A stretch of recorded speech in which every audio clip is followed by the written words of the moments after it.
Shalom, pemirsa yang diberkati Tuhan, bertemu kembali dalam seri pelajaran Sekolah Sabat. Kita tunduk kepala, kita berdoa.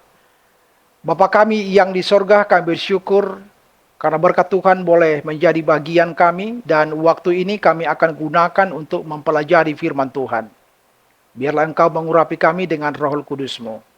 Dengan demikian kami dapat memahami akan firman Tuhan pada saat ini. Terpujilah namamu, di dalam nama Yesus kami berdoa. Amin. Pelajaran Sekolah Sabat hari Minggu tanggal 21 Juli 2024, judulnya adalah perumpamaan mengenai sang penabur.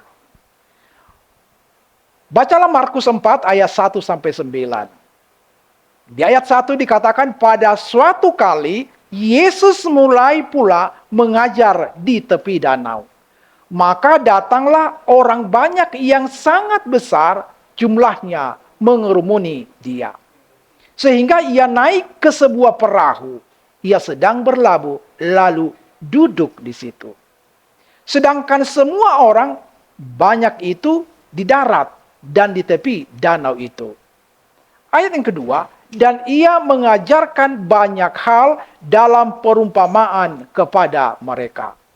Dalam ajarannya itu, ia berkata kepada mereka, dengarlah, adalah seorang penabur yang keluar untuk menabur. Pada waktu itu, ia menabur sebagai benih itu jatuh di pinggir jalan. Lalu datanglah burung dan memakannya sampai habis. Sebagian jatuh di tanah yang berbatu-batu, yang tidak banyak tanahnya, lalu benih itu pun segera tumbuh karena tanahnya tipis. Tetapi sesudah matahari terbit, layulah ia dan menjadi kering karena tidak berakar. Sebagian lagi jatuh di tengah semak duri, lalu makin besarlah semak itu dan menghimpitnya sampai mati sehingga ia tidak berbuah. Dan sebagian jatuh di tanah yang baik, ia tumbuh dengan suburnya dan berbuah. Hasilnya ada yang 30 kali lipat, ada yang 60 kali lipat, ada yang 100 kali lipat. Dan katanya, siapa mempunyai telinga untuk mendengar, hendaklah ia mendengar. Seperti apakah perbedaan jenis tanah tersebut dan apakah yang terjadi pada benih yang jatuh di atasnya? Saudaraku, saat membaca perumpamaan Yesus dalam kitab-kitab Injil, acap kali orang ingin segera melompat ke penafsiran yang Yesus berikan. Lagi pula, bukankah itu inti dari kisah ini? Untuk mengajarkan sejumlah kebenaran rohani bagi kehidupan Kristen?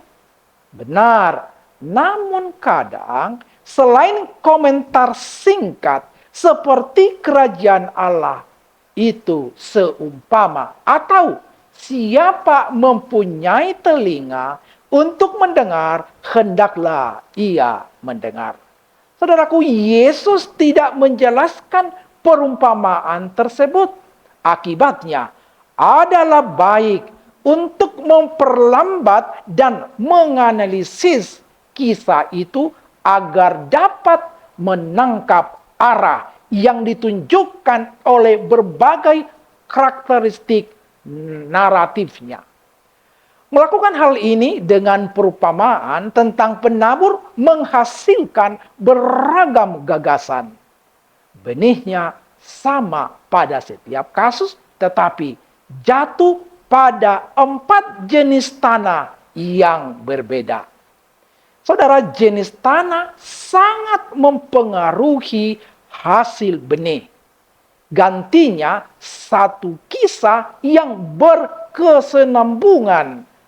Perumpamaan ini sebenarnya terdiri dari 4 kisah individual yang diceritakan sampai tuntas dalam masing-masing tata letaknya. Lamanya waktu untuk menyelesaikan kisah itu bertambah panjang dengan setiap kisah yang berurutan. Benih yang jatuh di pinggir jalan langsung dimakan burung-burung. Pada waktu ia menabur, sebagian benih itu jatuh di pinggir jalan, lalu datanglah burung dan memakannya sampai habis. Markus 4 ayat 4. Saudara, benih yang jatuh di tanah berbatu mengambil waktu beberapa hari atau pekan untuk mencapai kegagalan hasilnya yang termasuk menjadi hangus oleh terik matahari. Benih yang jatuh di tanah semak duri mengambil waktu lebih lama untuk mencapai akhir yang tidak produktif karena terhimpit oleh semak duri. Saudara, benih yang jatuh di tanah yang baik mengambil waktu paling lama, mungkin sepanjang musim pertumbuhan, seperti halnya pola normal suatu tanaman. 3 dari kisah-kisah tersebut adalah tentang kegagalan. Hanya kisah terakhir yang bercerita tentang kesuksesan, hasil panen yang melimpah. Saudara, panjangnya cerita, periode waktu yang semakin lama untuk setiap cerita yang berurutan, dan fakta bahwa hanya satu cerita yang bercerita tentang kesuksesan. Semuanya menunjukkan resiko kegagalan, tetapi bagi hasil yang limpah menunjukkan kesuksesan. Saudaraku, perumpamaan ini sepertinya menunjuk pada biaya pemuridan dan termasuk resikonya. Namun, pahala berlimpah bagi yang mengikut Yesus. Pertanyaannya, apa sajakah pelajaran rohani lainnya yang dapat kita pelajari dari alam? Demikianlah pelajaran kita pada saat ini. Tuhan memberkati. Kita berdoa. Bapa di sorga, terima kasih kami dapat menyelesaikan pelajaran pada saat ini. Bagaimana kami harus belajar dari pelajaran ini untuk mendapatkan kesuksesan. Dan hanya kesuksesan itu kami dapatkan melalui pertolongan ilahi. Terima kasih. Inilah doa dan harapan kami. Di dalam nama Yesus kami berdoa. Amin.